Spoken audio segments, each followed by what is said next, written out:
자, 오늘은 핵심 키워드를 말해주면 전통 문화와 보편 윤리와 황금률에 대해서 볼 거예요. 자, 선생님이 핵심 키워드 적을 거고, 이때까지 이런 거 적은 적이 없었는데 적는다는 거는 시험에 무조건 나온다는 거겠죠. 자, 첫 번째 키워드는 보편 윤리입니다. 자, 우리 여기 이제 그 다음에 순서가 좀 틀리긴 했는데 이 앞에 들어가야 되는 거는 우리 이제 전통 문화를 어떻게 계승해야 되는지와 보편율, 그 다음에 우리 황금률이라는 거에 대해서 배울 거고요. 그 다음에 상대주의라는 게 등장을 할 거예요. 그래서 이 정도를 키워드로 잡고 들어가면 되겠다라고 볼 건데요. 자, 먼저 보게 되면 우리 전통 문화라는 거는 한 사회에서 쭉쭉쭉쭉 내려오는 거예요. 대표적으로 우리 곧 구정설이죠. 그래서 신정은 1월 1일을 얘기하는 거고, 구정은 이제 음력으로 바뀌는 새해를 이야기하는 겁니다. 그래서 우리 설날에 가서 뭐 먹어요? 떡국 먹죠, 떡국. 근데 떡국을 먹어야 된다는 건 누가 가르쳤어? 안 가르쳤어. 그냥 우리가 이 대한민국에 태어나서 10년, 20년, 30년을 살다 보니까 그냥 습득된 거예요. 이게 바로 전통 문화가 되는 겁니다. 자, 그럼 전통 문화의 의미가 뭔가요? 라고 얘기하면 첫 번째, 정체성을 형성해 주죠. 정체성을 형성해 줍니다. 선생님이랑 이렇게 대화를 할 때도 뭔가 통해. 우리는 하나인 것 같은 느낌이 사실은 다 이 전통 문화 때문이라는 거예요. 설에 대해서 자연스럽게 얘기 나누는 것도 사실은 이렇다는 겁니다. 그래서 공동체의 정체성을 형성하게 되고요. 이거는 소속감. 우리는 사실 소속감이 되게 중요해요. 그리고 결속력도 강화를 합니다. 예를 들어서 대구야? 되게 반갑다. 어디야? 막 이러면서 얘기하고, 그것도 사실은 이 소속감과 결속력인데 그걸 가장 큰 테두리가 전통문화, 국가에 해당이 된다는 거고요. 그래서 우리나라의 김장 문화, 이탈리아는 같이 토마토 소스 만들기 같은 걸 한대요. 크리스마스 같은 것도 해당이 되겠죠, 유럽은. 자, 그리고 각각 문화권이 이렇게 전통 문화를 막 이제 많이 만들게 되면요, 문화적으로 다양하고요, 풍요성이 확대가 되게 됩니다. 굉장히 풍요로워져요. 그래서 각 문화권의 고유한 전통 문화는 세계에서 봤을 때는 다양성과 풍요로움을 증진시키게 되겠죠. 그리고 전통 문화는 인류 문화 윤환으로서 모종 가치를 지닌다라고 얘기를 해서 무형 문화 요소 많잖아요. 그런 것도 얘기하는 거고. 자, 세 번째, 요거를 애들이 많이 틀립니다. 1, 2, 3, 4 네 가지가 있으면은 선생님이 뭐 생각하라고 했다? 객관식 내기 너무 좋다. 5번에 다른 거 띵 넣어놓으면은 오지선다형 만들기 너무 좋죠. 그래서 특징, 의 이런 데서 4개가 나왔다? 그럼 이거 더 열심히 봐야겠다라고 생각을 하는 게 필요하고요. 자, 보게 되면 여기까지는 우리 학생들 똑똑해가지고 맞지 하고 넘어가는데 전통 문화가 경제적 창출이 된다고? 라고 생각하는 경우가 많은데 창출되죠. 우리 지역 관광으로 엄청 활용하잖아요. 우리 경주 황리단길 등등. 아니면 지금도 우리가 이제 뭐 경복궁이나 이 주변 가면 외국인밖에 없거든요. 그래서 보게 되면 전통 문화는 활용되어서 지역 경제 활성화와 부가가치 창출에 기여를 하게 됩니다. 그리고 마지막으로는 상호 이해와 국제 평화에 기여를 하게 되는데, 요것도 할 수가 있는데, 우리 외국에서 이제 대통령이 왔다, 뭐 누가 왔다라고 하면은 우리 뭐 가요? 가서 뭐 이제 지드래곤 같은 사람들도 일부러 약간 한복 같은 복식, 블랙핑 같은 사람들 앞에서 가서 공연하죠. 그리고 영부인들 뭐 입어요? 각자 전통 복식 입고 가서 인사하죠. 한복을 입는다거나 드레스를 입는다거나 아니면 뭐 태국 전통 의상 입는다거나. 그리고 우리나라 이제 대통령도 태국에 가게 되면은 태국에서 막 이제 뭐 원숭이 탈수 막 이런 거 있잖아. 그런 거 막 공연 보러 가고. 그렇기 때문에 이 전통 문화는 상호 이해와 국제 평화기에 기여를 하게 된다는 겁니다.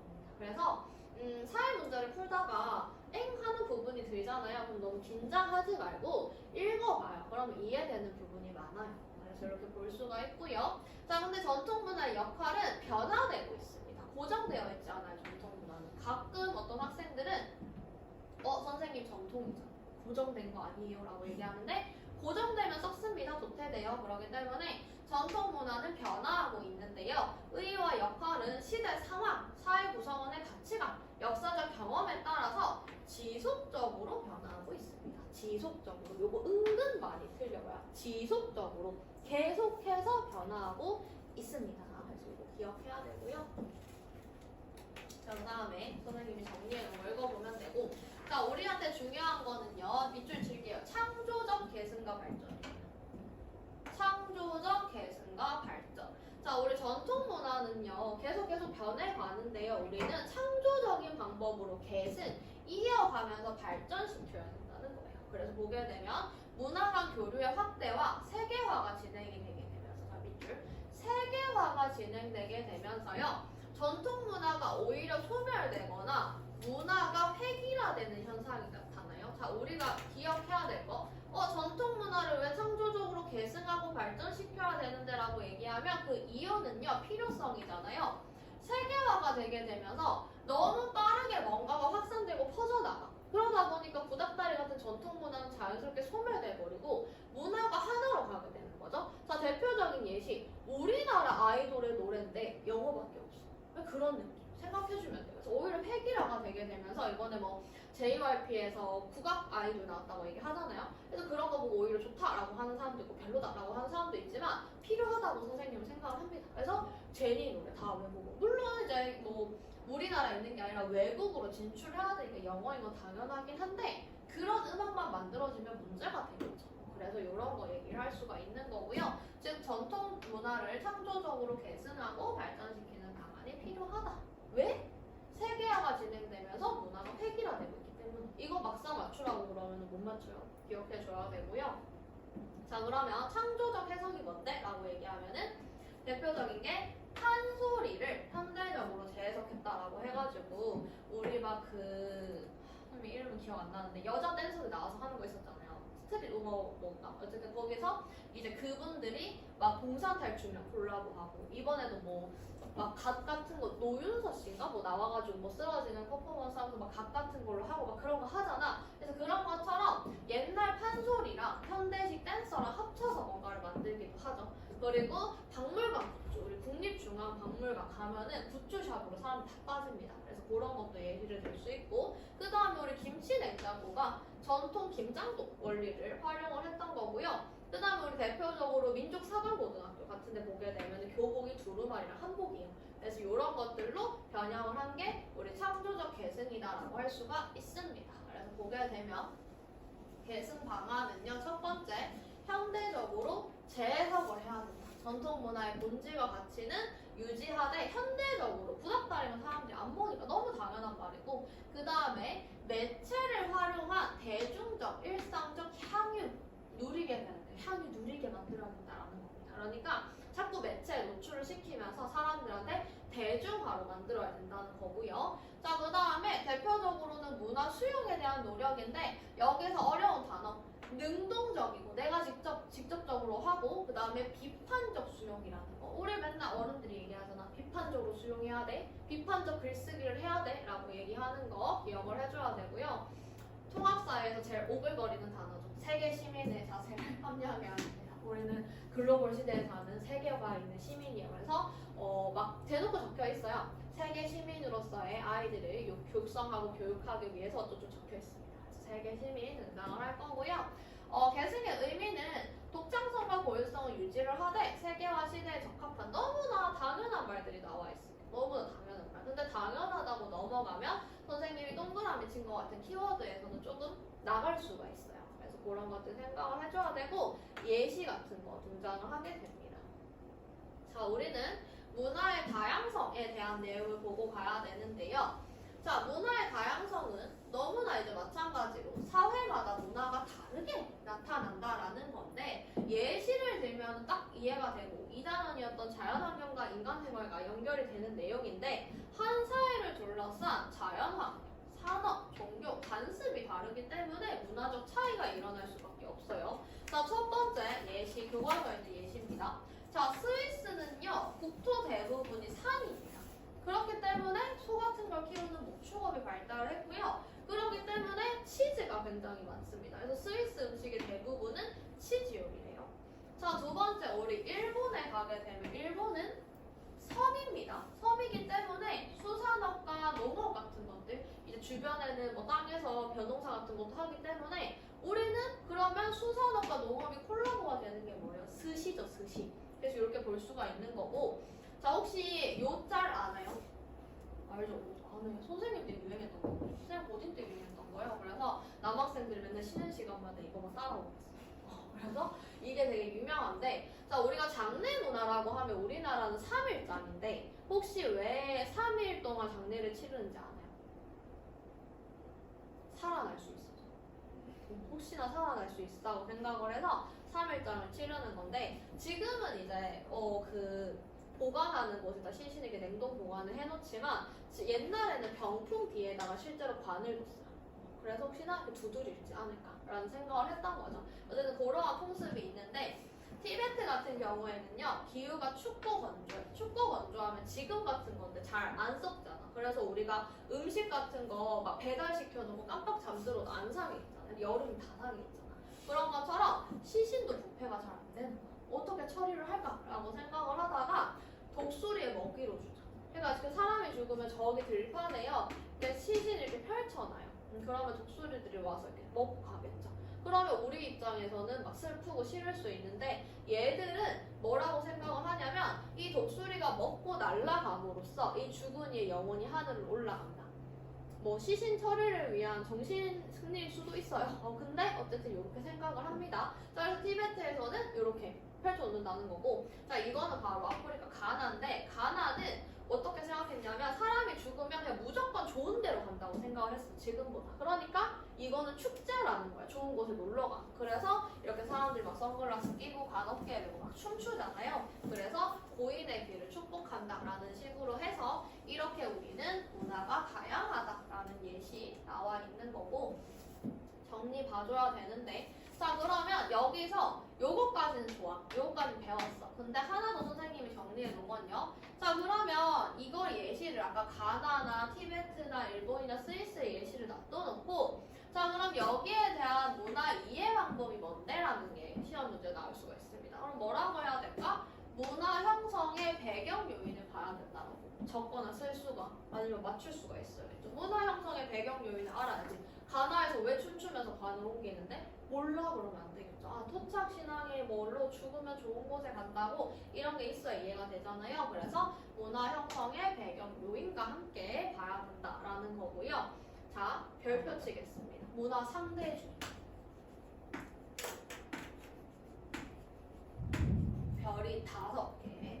이거 할 때마다 자꾸 애들이 보지도 않았으면서 장수 돌침대 이러는데, 장수 돌침대 모르지 않아요? 그래요? 없었을 텐데 그때 선생님이 학원 갔다 오면 나왔던 게 별이 5개 이래가지고 되게 옛날 광고인데 밈이어서 아는 것 같아요. 그래서 맨날 선생님이 이거 할 때마다 남학생한테 있으면 별이 5개 막 이러거든요. 보게 되면 문화 상대주의인데, 상대주의라는 걸 딱 들으면 어감이 좋은 것 같아요. 상대주의. 긍정 부정으로만 생각을 하는. 부정? 그쵸. 이게 문제예요. 상대주의는 좋은 거예요, 좋은 거. 근데 이상하게 선생님도 그랬고 많은 친구들이 상대주의하면 되게 안 좋은 걸로 생각을 하거든. 근데 야, 상대적으로 생각을 해봐, 이런 식으로 우리 많이 하는데, 상대적으로 생각을 하라는 거는 서로 비교해서 같이 공평하게 한번 보자라는 의미잖아요. 그래서 자, 상대주의는 긍정의 의미다. 긍정의 의미예요. 요거를 꼭 알고 넘어가야 되는데, 자, 상대주의라는 게 뭐냐면 한 사회의 문화는 보는 사람의 관점에 따라서 다르게 해석될 수 있다고 보는 겁니다. 그렇기 때문에 문화적 차이를 인정하지 않고 자신의 기준만이 옳다고 판단하면 문제가 발생한다라고 보는 거예요. 좋은 거잖아. 야, 문화는 다 다른 거야. 그리고 사람의 관점에 따라서도 달라. 그렇기 때문에 우리는 문화 상대주의를 가져라. 되게 긍정의 의미라는 거 기억을 하고 가야 되고, 자, 문화 상대주의가 필요한 이유는 특정 문화를 자신의 기준으로 평가하는 거야. 야, 가나 쟤들은 좀 이상한 거 아니냐? 사람이 죽었는데 춤을 춰? 쟤들은 예의가 없어. 그러면은 뭐예요? 이상한 사람이죠. 한국 문화를 바탕으로 가나를 바라보는 거잖아요. 그렇기 때문에 문화에 대한 올바른 이해가 어려워지고 문화 간 갈등과 오해가 발생할 수 있다라는 겁니다. 자, 그래서 문화 상대주의의 개념을 보게 되면 문화 간의 위아래를 가리지 않습니다. 그리고 각 사회 문화를 그 문화가 형성된 환경과 역사적 맥락 속에서 이해합니다. 한마디로 뭐야? 좋은 거네. 생각을 해주셔야 됩니다. 이상하게 자꾸 문화 상대주의 하면 다 부정 그러는데, 자, 예를 들어서 머리를 만지는 거요. 타이에서는 굉장히 안 좋은 의미예요. 그래서 타이에 여행 갔을 때 머리 만지면 큰일 납니다. 그리고 외국에서 우리 우리가 그 미드 보면 제일 불편한 건 뭐예요? 갔다 와가지고 신발 신고 침대에 탁 띄워져 있잖아. 굉장히 불편하죠. 그래서 이런 거. 그래서 외국 사람들이 우리나라 집에 놀러 와도 막 신발 신고 들어오고. 근데 이거는 좌식과 입식의 차이예요. 우리는 바닥에 앉는 문화이기 때문에 바닥 청소를 하잖아요. 근데 외국은 바닥에는 앉는 게 아니죠. 그렇기 때문에 더러워도 된다. 그러니까 밖이랑 똑같다라는 개념이긴 한데 우리가 여기서 맨발로 다니진 않으니까. 그래서 이것도 뭐야? 그 문화가 형성된 환경과 역사적 맥락이라는 거죠. 그래서 뭐 양반다리, 앞바다리 이런 게 다른 나라 사람들은 되게 힘들다고 얘기를 하거든요. 그래서 그런 거 생각할 수가 있고요. 자, 그래서 문화 상대주의의 의의가 뭐냐라고 하면은 또 4개네 라고 생각을 해줘야 됩니다. 첫 번째, 각 사회 문화의 고유한 가치를 존중한다. 두 번째, 다양한 문화의 평화로운 공존이 가능하다. 세 번째, 문화적 차이로 인한 갈등이 예방된다. 자, 네 번째, 문화의 다양성 보존에 기여한다라고 해서 쌤이 이렇게 정리를 해둔 건데요. 이건 사실 읽어도 충분히 맞출 수 있을 겁니다. 그래서 한번 보시면 되고, 자, 문화 상대주의는 정리를 해놔서 자, 우리는 여기서 밑줄 쳐야 되는 게 뭐냐? 문화의 고유한 의미와 가치를 존중한다는 점에서 바람직한 문화이야 태도로 평가할 수 있다라는 겁니다. 자, 지금 뭐야? 상대주의 너무 좋아요 라고 이야기하는 거. 상대주의는 통합사회에서 굉장히 좋은 거라는 겁니다. 꼭 기억을 해줘야 되고요. 자, 그럼 현대사회에서 중요한 거 뭐야? 라고 하면은 선생님이 오늘도요 일본 갈 수 있어요. 선생님이 미친 척하고 휴가 내고 그냥 이제 강의 몇 개 펑크 내면은 유럽도 갈 수 있어요. 그리고 선생님이 지금 어플만 깔아도 외국인과 대화할 수 있고요. 지금 외국에 가 있는 친구랑 전화할 수 있습니다. 이것처럼 현대 사회에는요 굉장히 활발해졌기 때문에 다양한 문화를 접촉할 기회가 많아졌어요. 그래서 문화 상대주의 필요성이 더욱 커지고 있다라고 얘기를 하고 있는 겁니다. 자, 그리고요 우리 별표 3개 치겠습니다. 자, 교과서에 제대로 안 적혀 있어놓고 선생님이 프린트물에 띡 줘놓고 시험 문제에는 굉장히 많이 나오는 게 바로 요건데요. 자, 지금부터 집중. 굉장히 중요한데 시험에 무조건 나올 텐데.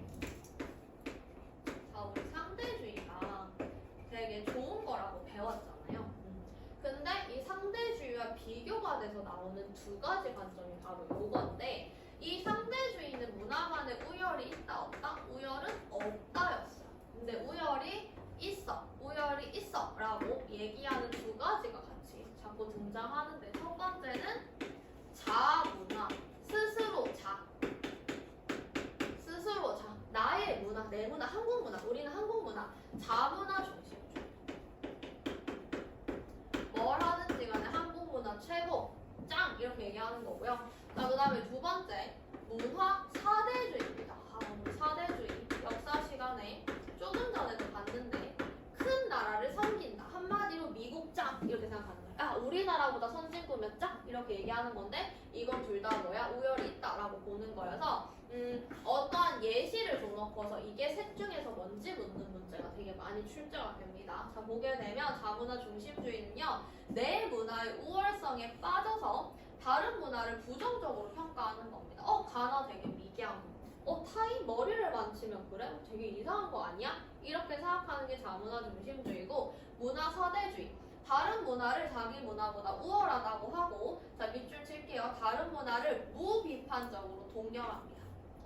외국 사람들이 신발을 신고 침대에 올라가? 너무 멋진걸? 나도 그래야겠다. 이런 거. 극단적으로 보면. 그런 게 문화 사대주의라는 거야. 너무 한마디로 극단적이에요. 이건 너무 자문화 쪽으로 극단적이고, 이건 너무 선진국 쪽 문화에 극단적입니다. 그래서 사회에서는 쌤이 첫 시간부터 얘기했는데 뭐라고? 극단적이면 오답이라고 이야기를 했어요. 볼 수가 있고요. 자, 자문화 중심주의가 지나치게 되면요, 문화 제국주의. 자, 제국주의가 뭡니까? 약한 나라 식민지 만드는 거였죠. 제국주의는 식민지 만드는 거예요. 한마디로 내 문화가 되게 좋아 라고 하면서 다 그거를 식민지화 시키려고 하는 문화 제국주의가 나타날 수 있다는 거고, 문화 사대주의가 지나칠 경우에는요, 문화의 정체성이 사라지게 되겠죠. 내 나라의 문화라는 게 없어지게 되겠죠. 그래서 이런 거를 생각할 수 있습니다. 예를 들어서 야, 크리스마스가 최고지, 설날 추석이 뭐가 필요해? 막 이런 식으로 우리나라 사람이 다 생각을 해버려. 그러면 설과 추석은 사라지겠죠. 그래서 이런 거를 봐줄 수가 있습니다. 자, 근데 우리 뭐든지 간에 사회 시간에 항상 배우는 거지만 치닫게 되면은 문제가 발생할 수가 있는데요. 이거를 우리는 상대주의의 한계라고 이야기를 하는데 선생님이 옆에다가 하나 적어주겠습니다. 자, 우리가 지금까지 배운 첫 번째는 상대주의였죠. 그냥 상대주의. 상대주의는 좋은 거였어요. 자, 그 다음에 두 번째 배웠던 건 뭐예요? 다문화 중심주의였습니다. 다문화 중심주의는 안 좋은 거였고요. 극단으로 치다르게 되면 뭐가 될 수 있다? 문화 제국주의가 될 수 있다라고 배웠고요.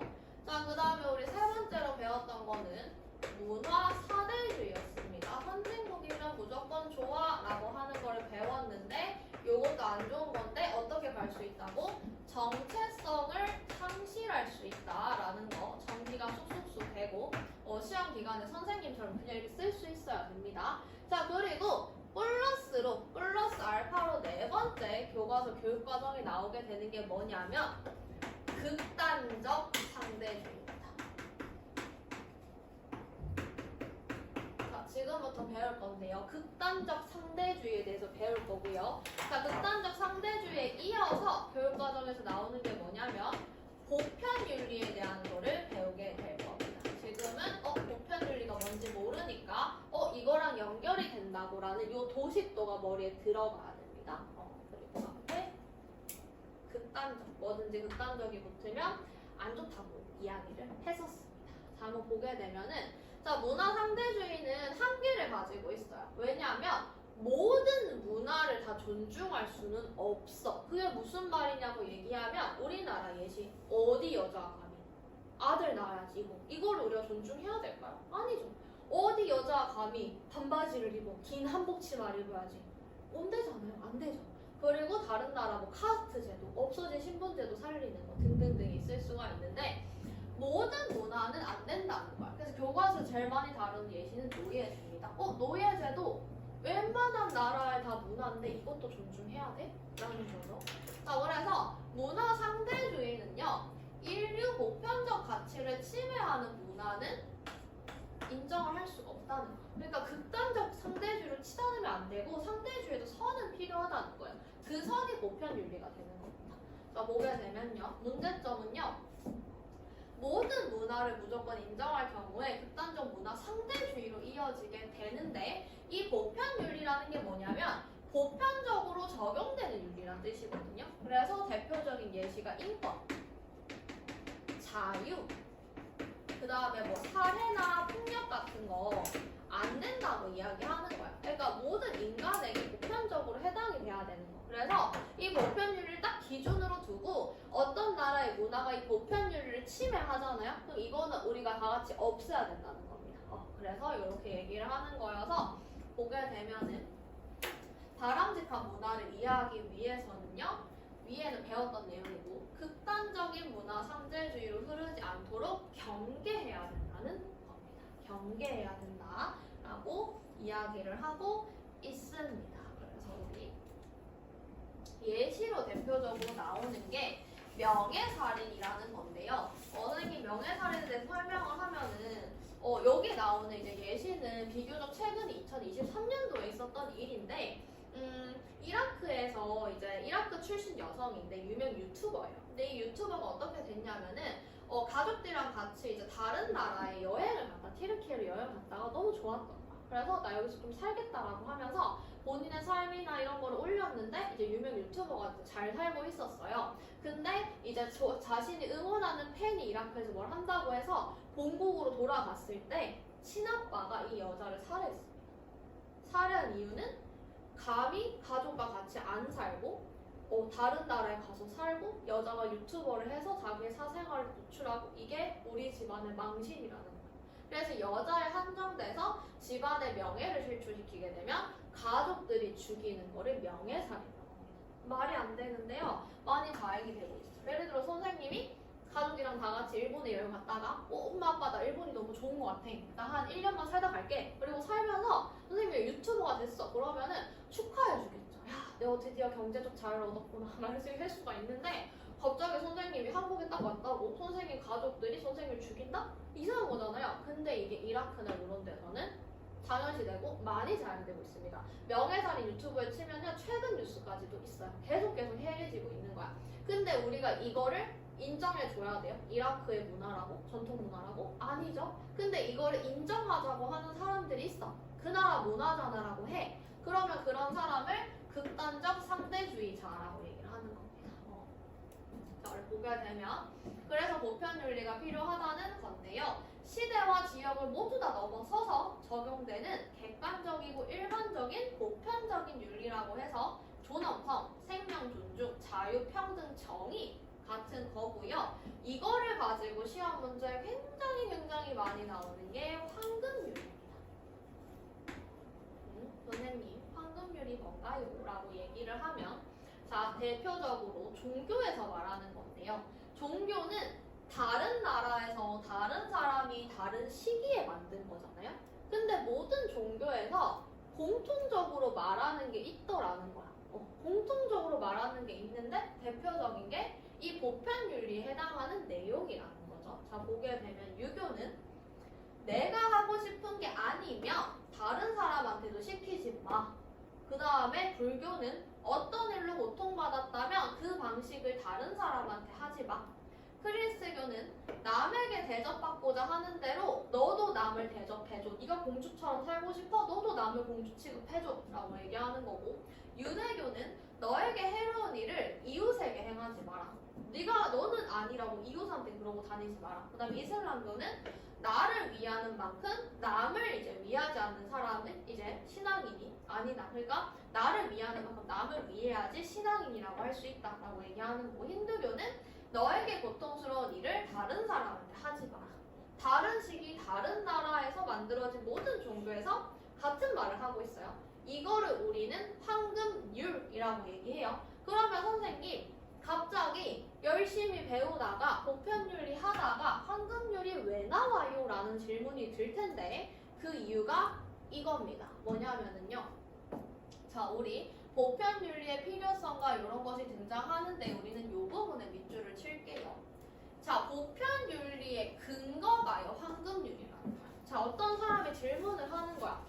야, 너 있잖아. 지금 극단적 상대주의로 안 치닫으려면 보편윤리를 기준으로 해야 된다고 얘기하는데 근거 있어? 라고 누가 물어. 그러면 근거 있어. 황금률이 근거잖아. 왜냐면 다른 시기, 다른 사람, 다른 나라에서 만들어진 종교에서 계속 같은 말을 하고 있잖아. 그러면 그거는 인간이 해야 되는 보편적인 윤리가 있다는 거잖아. 그러면 여기에 어긋나는 전통 문화는 지키면 안 되는 거지 라고 할 수가 있는 거야. 그래서 요거를 많이 놓치고 많은 친구들이 황금률만 달달달달달 외우는데 그게 아니라 네모 박스에 황금률이 시험에 나왔어. 이걸 선생님이 내셨어. 그러면 선생님이 하고 싶은 말은요. 이거는 보편윤리의 근거라는 거예요. 이게 핵심이라는 거예요. 이게 핵심입니다. 많이들 놓치고 가요. 그래서 보편윤리는 문화를 바라보는 인간의 기본적 권리를 보호할 수 있는 거고요. 특정 문화가 보편윤리에 어긋나는지 판단함으로써 극단적 문화 상대주의로 가는 것은 아닐까라는 것을 볼 수 있는 기준점을 제시하게 되는 거고요. 누구라도 혹시나 야 근거 있어 라고 얘기하면 황금률이라고 할 수가 있다는 거야. 그래서 요거 꼭 생각을 해줘야 됩니다. 그래서 극단적 문화 상대주의를 예방할 수 있다. 즉 보편윤리는 의미는 이거고요. 보편윤리가 사용되는 목적성, 근거는 요거고요. 가지는 의미는 극단적 문화 상대주의를 예방할 수 있다는 겁니다. 자, 그러면 우리가 여기 나오는 이런 예시로 많이 생각을 하는 게 나왔던 게 이제 명예살인 이런 거는 너무 극단적이니까 아이들이 잘 맞춘단 말이에요. 근데 조금 맞추기 어려운 게 뭐냐면 이런 것들이 나오게 됩니다. 자, 보게 되면 쿠마리라는 게 있는데요.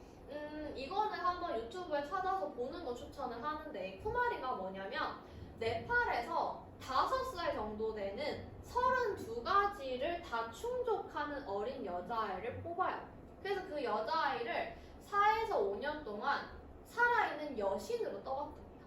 그럼 선생님 뭐가 문제가 되는 거예요? 라고 얘기하면 5살에서요 10살은 뭘 해야 되는 시기죠? 유치원에 가서 뭔가를 배우고 혼자 밥 먹는 법, 화장실 가는 법, 길 건너는 법 같은 걸 배우고 10살 초등학교 저학년 때까지는 맞춤법, 영어, 수학, 사칙 연산 등등 기본적인 걸 배우는 시기예요. 근데 이 시간 동안 품앓이가 되게 되면은요 못 걸어 다녀요. 신이니까 누가 어른이 안아서 옮겨야 돼요. 말을 하면 안 돼요. 그리고 학교도 가면 안 되고 외출도 금지예요. 그래서 신이기 때문에 이런 것들이 생겨나게 되니까 나중에 품앓이가 끝난 여성들 같은 경우에는 삶이 피폐해져요. 그래서 이 전통 문화 품앓이도 안 된다라고 얘기할 수 있고 우리나라의 연고주의 고려시대에 음서랑 많이 엮어서 뉴스 기사로도 선생님들이 내시는데요. 자, 고려시대 음서 뭡니까? 신분에 따라서 시험 치지 않고 관직에 오르는 거죠. 지금도 아빠 나 저기 취직하고 싶은데 있어봐 아빠 친구가 저기 높은 자리야. 그나저 이게 연고주의란 말이에요. 그래서 이것도 문제가 되고 있다는 겁니다. 그래서 별로 안 심각해 보이지만 품앓이, 아동학대, 그 다음에 연고주의 이거는 뭐랑 같이 많이 등장하냐면 상대적 박탈감이라는 단어가 많이 나옵니다. 그렇잖아. 나는 밑에서부터 열심히 올라왔는데 뭐 쟤도 열심히 살았을 수 있겠지. 근데 학연, 지연 아니면 이제 뭔가 혈연 같은 걸 가지고 너무 쉽게 올라가게 되니까 특히나 우리나라가 이게 제일 심하거든요. 선생님이랑 이제 뭐 조금 전에도 대보니까 지연이 형성이 돼버렸잖아요. 이렇단 말이에요. 그래서 이런 게 많이 등장을 해서 우리 이제 많이들 같이 예시로 나오는 게 고려 음서, 그 다음에 고려의 좌주 문생 기억나죠? 이제 뽑아준 사람과 뽑힌 사람 간의 관계가 형성된다고 했잖아. 요거랑 연결해서도 시험 문제로 많이 내요. 그래서 이런 거를 생각해 줄 수가 있고요. 우리는 우리 문화에 대해서 보편적인 윤리를 성찰해 봐야 된다라고 해서 끝나는 게 아니에요. 여기에서도 우리가 봐야 되는 부분들이 있고 그 다음에 이제 이 내용이 나오는데 오늘 굉장히 중요한 거 뭐다? 꼭 알아야 되고요. 자, 보편 윤리가 있어 라고 얘기하면 뭐라고 얘기해야 된다고? 황금률. 시험에 됐다 많이 나옵니다. 작년에도 출제됐어요. 그래서 이렇게 볼 수가 있겠습니다.